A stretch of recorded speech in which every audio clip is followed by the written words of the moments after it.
ശബരിമല ശ്രീധർമ്മശാസ്താവിന്റെ സ്വർണം മോഷ്ടിക്കാൻ സകല തന്ത്രങ്ങളും ഒരുക്കിയ ഉണ്ണികൃഷ്ണൻ പോറ്റിയും ഒടുവിൽ ജാമ്യം നേടി പുറത്തിറങ്ങിയിരിക്കുന്നു. വെറുമൊരു കീഴ്ശാന്തിയായി പടികയറിയ പോറ്റി വളരെ പെട്ടെന്ന് ശബരിമലയിലെ സ്വാധീനമുള്ള അധികാര കേന്ദ്രമായി ദേവസ്വം ബോർഡിനെ പോലും ഉള്ളം കൈയിലിട്ട് പോറ്റി നടത്തിയത് രാജ്യം ഇന്നേ വരെ കണ്ടതിൽ വെച്ച ഏറ്റവും വലിയ കൊള്ളയാണ്. പോറ്റിയവരിൽ ഉന്നതരുടെ പട്ടിക ഇനിയും നീളുമത്രേ. തട്ടിപ്പിന്റെ വ്യാപ്തി കണ്ട് കോടതി പോലും ഒരു വേള അന്തം വിട്ടുപോയി. തട്ടിപ്പിന്റെ മുഖ്യ ആസൂത്രകനെന്ന് SIT ഉറപ്പിച്ചു പറയുന്ന ഉണ്ണികൃഷ്ണൻ പോറ്റി കുറ്റപത്രം സമർപ്പിച്ചില്ല എന്ന ഒറ്റക്കാരണത്താലാണ് ഇപ്പോൾ പുറത്തിറങ്ങുന്നത്. പോറ്റിക്ക് മുന്നേ പിടിയിലായവരിൽ 3 പേരും ഇതിനോടകം പുറത്തിറങ്ങിക്കഴിഞ്ഞു. സ്വാഭാവിക ജാമ്യം കിട്ടി പ്രതികൾ പുറത്തിറങ്ങുന്നതിൽ ആശങ്ക വേണ്ട എന്നാണ് ഹൈക്കോടതിയുടെ നിലപാട്.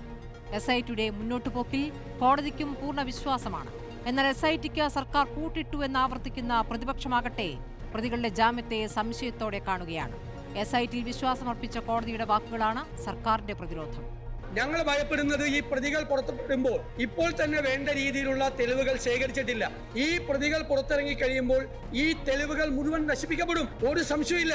ഇതൊരു കോടീശ്വരനാണ് ഈ ദ്വാരപാലക വിഗ്രഹം വിറ്റിരിക്കുന്നത് എന്ന് ബഹുമാനപ്പെട്ട കോടതി തന്നെ പറഞ്ഞിട്ടുണ്ട്. ആ തൊണ്ടി മുതൽ പോലും കണ്ടെടുക്കാൻ 90 ദിവസമായിട്ട് കഴിഞ്ഞിട്ടില്ല.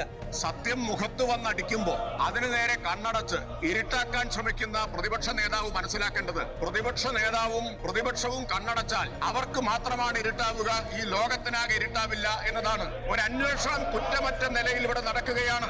ഭയമാണ്, ഉൾക്കിടിലമാണ് പ്രതിപക്ഷ നേതാവിനെ കൊണ്ട് ഈ കോപ്രായം മുഴുവൻ ഇവിടെ കാണിക്കാൻ പ്രേരിപ്പിക്കുന്നത്. അതാണ് പോറ്റിക്ക് പിന്നാലെ പിടിയിലായ അടിമുടി പാർട്ടിക്കാരായ പത്മകുമാറിനും വാസുവിനും വേണ്ടി SITയെ സർക്കാർ സമ്മർദ്ദത്തിലാക്കുന്നുവെന്ന രാഷ്ട്രീയ ആരോപണം പ്രതിപക്ഷം ഇനിയും കത്തിക്കും. ഇതിനിടെ പുറത്തിറങ്ങുന്നവരെ കാത്ത് കയ്യാമവുമായി EDയും നിൽപ്പുണ്ട്. SITയുടെ കുറ്റപത്രം ഇനിയും വൈകുന്നത് എന്തുകൊണ്ടെന്ന സംശയമാണ് ബലപ്പെടുന്നത്. പോറ്റിയെ ഇറക്കിയോ എന്നതാണ് ചോദ്യം.